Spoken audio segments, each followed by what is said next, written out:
Hello. Hello. We have a reservation. Yes. What's your name, sir? Vimala Kant.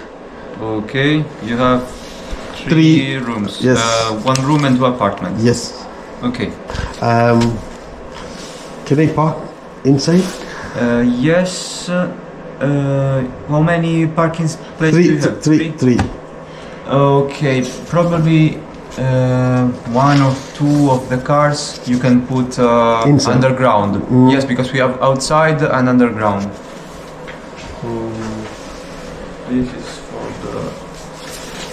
This is for the gate outside. Normal. This is for the door underground. Okay. Yeah. All three can park. Yes. Normally, yes. You see, if there is no enough space, you can go under. Go to under. Okay. Yes. Yes. Okay. Okay. See you later. We go inside and we come back here. Okay, Thank you very much. See you later. Bye bye. Okay. Okay good morning guys. நேற்று வந்து நாங்கள் நிறைய இடங்கள் போய் பார்த்துட்டு இந்த ரூமுக்கு வர்றது கொஞ்சம் லேட் ஆகிட்டு கொஞ்சம் டயர்ட் ஆகிட்டோம். அதால் நேற்று வந்தோடனே என்னால் அந்த ரூம் எடுக்கலாம் போயிட்டு அதால் இப்போ நான் காலையில் ஃப்ரெஷ்ஷாக எழும்பி இருக்கிறோம். நான் சின்ன ஒரு டீட்டெயில்ஸ் மட்டும் உங்களுக்கு நான் சொல்கிறேன். இப்போ நாங்கள் 3 ஃபேமிலி வந்திருந்தோம். 3 ஃபேமிலிக்கும் ஹோட்டல் புக்கிங் பண்ணியிருந்தோம். booking.comல தான் மொத்தமாக வந்து €262 வந்தது. 3 ரூம் தந்திருந்தவங்க. முல் ஹவுஸ் அப்படின்ட்டு ஃப்ரான்ஸில் இருக்கிற போர்டரில் இருக்கிற ஒரு சிட்டி ஒன்று தான் இது. ஏன்னா நாங்கள் ஜெர்மனில் அந்த கிரென்ஸ் போர்டரில் இருக்கிற இடத்துக்கு தான் வந்து நாங்கள் ஸ்வார்ட்ஸ்வெல்டுக்கு பார்க்க. ஸோ அப்படியே ஃப்ரான்ஸில் ஹோட்டல் ரூம் புக் பண்ணி இப்போ இருந்துட்டு திரும்ப ஜெர்மனுக்கு இன்றைக்கு வெளிக்கிற போகிறோம். நான் உங்களுக்கு மேலோட்டமாக இந்த ரூம் ஒரு காட்டுறேன். எங்களுக்கு 100% கம்ஃபர்டபுளாக இருந்தது இந்த ரூம். ஸோ நான் மேலோட்டமாக இந்த ரூம் ஒரு காட்டுறேன். கொஞ்சம் இதாக தான் இருக்கும் ரூம். ஏனென்றால் நாங்கள் இப்போ நேற்று கொண்டு எழும்பிட்டோம். நேற்று வரனே ஃப்ரெஷ்ஷாக இருந்தது. நான் மேலோட்டமாக இந்த ரூமை காட்டுறேன். ஆனால் இந்த காசுக்கு 3 ரூம் வந்து ஓகே தான். கிட்டத்தட்ட ஒரு ஆட்களுக்கு €82 சுச்சம் வந்தது. €82 ஒரு இரவு தங்குறதுக்கு ஒரு அப்பார்ட்மெண்ட் மாதிரி ஒன்று கிடைச்சது. எனக்கு அது ஓகே ஆகுது. நான் லைட்டாக உங்களுக்கு அந்த ரூமை காட்டுறேன். இது வந்து ஒரு மெயின் பெட்ரூம். 2 பேர் படுக்கலாம்.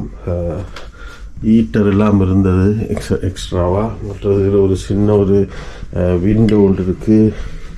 இதில் சின்ன வியூ ஒன்று தெரியும். அதாவது நெக்ஸ்ட் அங்கால இருக்கிற அப்பார்ட்மெண்ட்டுகள்கிட்ட. ஸோ இது வந்து ஒரு ரூம். அங்கால பாத்ரூம் டாய்லெட் இருக்குது. இதுக்கு இங்கால இன்னொரு ரூம் இருக்குது. இந்த ரூம் வந்து சின்னாக்கள் 2 பேர் படுக்கிறதுக்காக அவங்க டிசைன் பண்ணியிருக்காங்க. 2 பெட் இருக்குது. மேலேயும் கீழேயும் பெட் இருக்குது. ஸோ இதில் 2 சின்னாக்கள் படுக்கலாம். இங்கே எக்ஸ்ட்ராவாக எந்த ஒரு ஹீட்டர் மெஷினும் இல்லை. ஸோ இது ஒரு சின்ன ரூம் தான். இது ஸ்டைல் வந்து ஒரு அப்பார்ட்மெண்ட் ஸ்டைல். நீங்கள் பார்த்துனீங்கன்னா தெரியும். கிச்சன், சிங்க், கழுவுற மெஷினுகள், ஃப்ரிட்ஜுகள் எல்லாமே இருக்குது. உங்களுக்கு பிளேட் எல்லாம் இருக்கும். நாங்கள் குக் பண்ணலாம். டிவி இருக்குது. இதில் ஒரு சோஃபா இருக்குது. நார்மலாக இந்த சோஃபாலே நேற்று 2 பேர் படுத்தோம். இந்த சோஃபாவை நாங்கள் பெட் மாதிரி யூஸ் பண்ணலாம். இதில் இன்னொரு விண்டோ இருக்குது. இதுவும் அதே வியூ தான். ஃப்ரான்ஸில் இப்போ காலையில் இப்படி தான் இருக்கு. ஸோ இது தான் இந்த ரூம். இங்கேயும் ஒரு ஹீட்டர் சிஸ்டம் இருக்குது. ஏசி இருக்குது. இது தான் இந்த ரூம். ஓகே. இங்கே இப்போ பாத்ரூம் டாய்லெட் எக்ஸ்ட்ராவாக வச்சுருக்குறாங்க. ஸோ பாத்ரூம் தான் கொஞ்சம் டேட்டியாக இருக்குன்னு நாங்கள் யூஸ் பண்ணிட்டோம். ரெயின் ஷவர், மற்றது ஒரு சிங் இருக்குது. ஸோ ஏர் ட்ரையர் இருக்குது. ஸோ டவல் எல்லாம் தந்திருந்தவங்களுக்கு டவல்கள் தாராளமாக இருந்தது.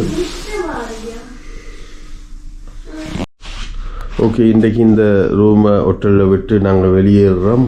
இன்றைக்கி இன்னும் ஸ்வார்ட்ஸ்வால்டில் நிறைய வீடியோக்கள் வரப்போகுது. ஸோ இந்த ரூமை நாங்கள் இப்போ செக் அவுட் பண்ணிவிட்டு இதுதான் எங்களோட ரூம் கீ 501.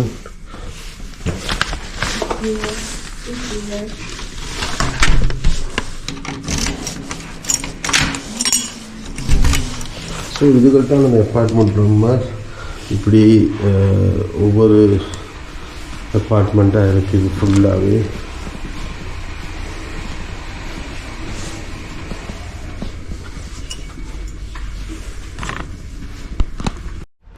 இதுதான் கைஸ் நாங்கள் தங்கின ரெசிடெண்ட் ஹோட்டல் மூல் ஹவுஸ் சென்டர். இது தான் நாங்கள் அப்பார்ட்மெண்ட். நாங்கள் 5th ஃப்ளோரில் தங்கியிருந்தோம்.